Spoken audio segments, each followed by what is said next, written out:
So let's talk about Trump and money, because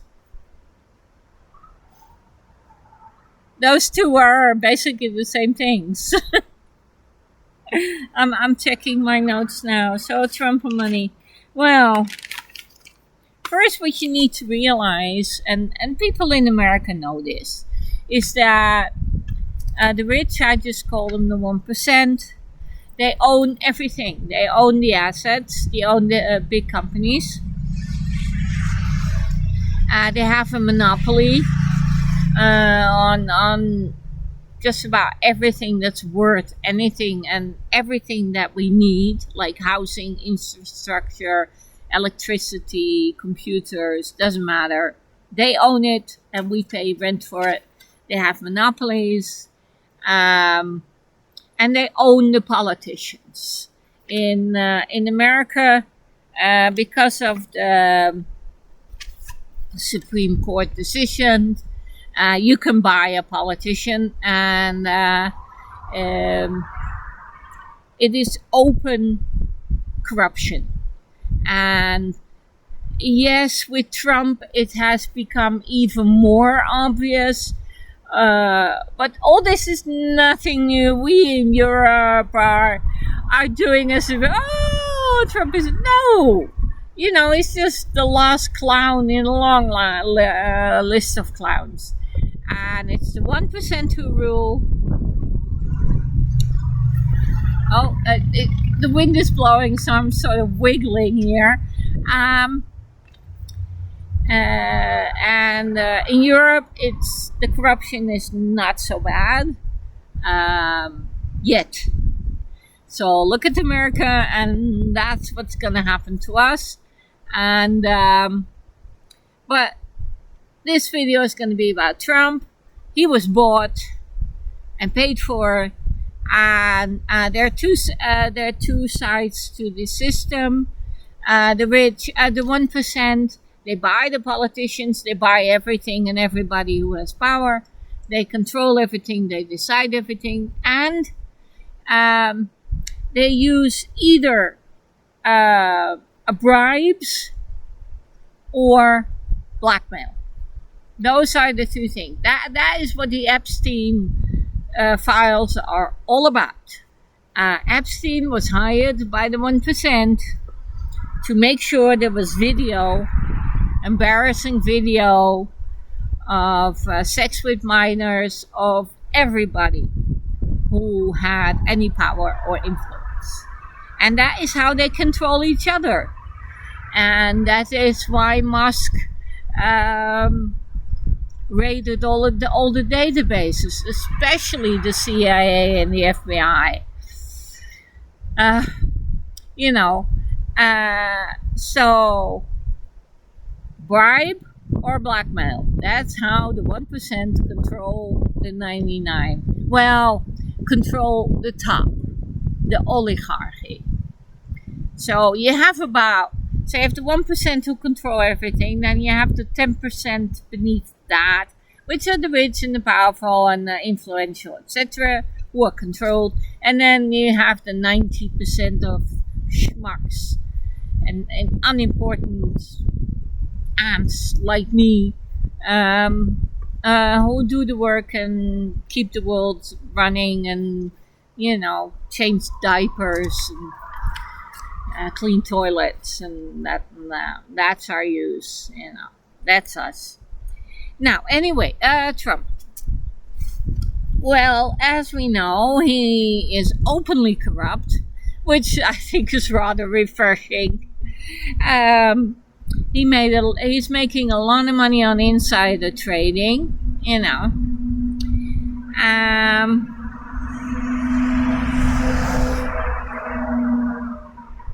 and he's leaning back because he's done. You think how? Well, he got the Genius Act, and he's going to make trillions. He's going to own the banking system, the world, or the American or the world banking system, and the money. Um, how does this work? Well, you have the Genius Act, which says that federal bank and the official bank can't issue stablecoins. Only companies can issue stablecoins. And guess what? Trump and Witkoff own. They own one of the biggest stablecoin companies. Why is it one of the biggest companies? Because Saudi Arabia and everybody is putting billions into it and buying stablecoins because he's the American president. So you have Tether, you have Circle, and you have Trump. And SD1. And the plan is to, they are already applying for banking licenses so they can create money, like banks can create money by lending out more money than they actually have in the vault. That is what banks can do. And the stablecoin business cannot. For every stablecoin they issue, they have to own $1. But if you do the stablecoin plus the banking, and you're the president, and you have deregulated the whole business, the banking, the stablecoins, the electronic e-currencies, etc. And that's what he did. He deregulated it, and there's no control over it. And he, because of his position as a president, and his sons will continue to be influential. MAGA will continue to be influential. So they will continue and grow and become the number one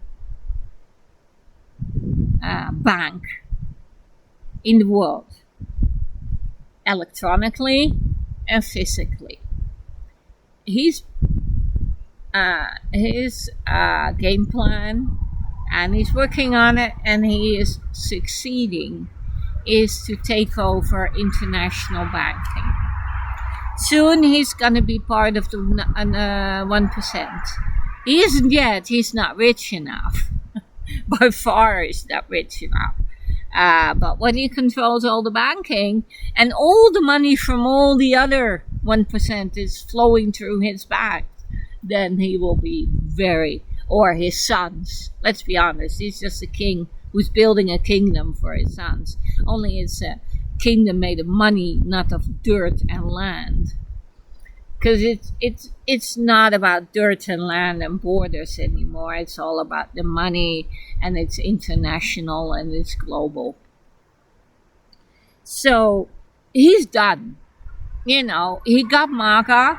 He owns MAGA. He's gonna be the biggest banker in the world, and his sons are going to inherit. And he's done. He's just. You can see that he's not interested anymore. He's just, talking about his ballroom. And with this whole Iran thing, which is his management style. His management style is he just talks, just sitting around, shooting the breeze. And he's saying, I want to own all the banks, or I want Cuba to have a government which is pro-USA, or which he's gonna get. I wonder if Rubio is gonna be the first Republican president of Cuba next year. And so basically what we have is a man who's saying, this is what I want. I want this whole shit in Iran to go away. It's too much trouble. That is probably what he said. fix this. I don't want to be bothered with it anymore. And then everybody's scrambling to bring home the bacon and please the master. And that is his style of government and his style of ruler. He's like any other king. He is surrounded by people who want to please him, so he will give them favors. And when the king says, I want a canal, or I want a golden toilet, or I want a ballroom, it doesn't matter what he says he wants. Everybody will be scrambling around to get it for him, because the ones who do get him what he said he wants, the ones who please him gets favors. If you look at the court of the English kings and the French kings, and it's all the same, the way it works. So there is no plan, there is no thought, there is no vision. Everybody's scrambling around an old man who is senile. He was already extremely stupid and ignorant, but now he's also senile. And he's sitting there in diapers full of shit. And he smells like shit. And half the time he doesn't know what he's talking about. And the other half he's just repeating things he said in the past. And he's senile. And every doctor and every psychiatrist and every psychologist will confirm this diagnosis within a second. But nobody will, because they're afraid and they get paid and whatever. So you have Mad King George, that's what I call him, Mad King George, surrounded by people who want to get favors and want to please this complete mad man, sick old man. And so be prepared for very strange things to happen, because if somebody thinks something outrageous or will please the king, they will do it. And if it doesn't please the king, it'll just be shit. And if it does, he'll get a lot of money. And people don't care. He's surrounded by people who are only interested in getting as much out of him as he possibly can. So he's not going to do anything than continue to fill his pockets.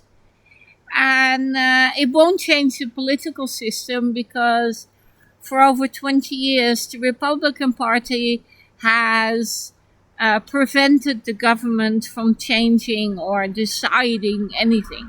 They've used every trick in the book. There's no negotiation. The Republicans just make sure nothing happens. They have two goals, which is the rich. Don't tax the rich. Don't regulate.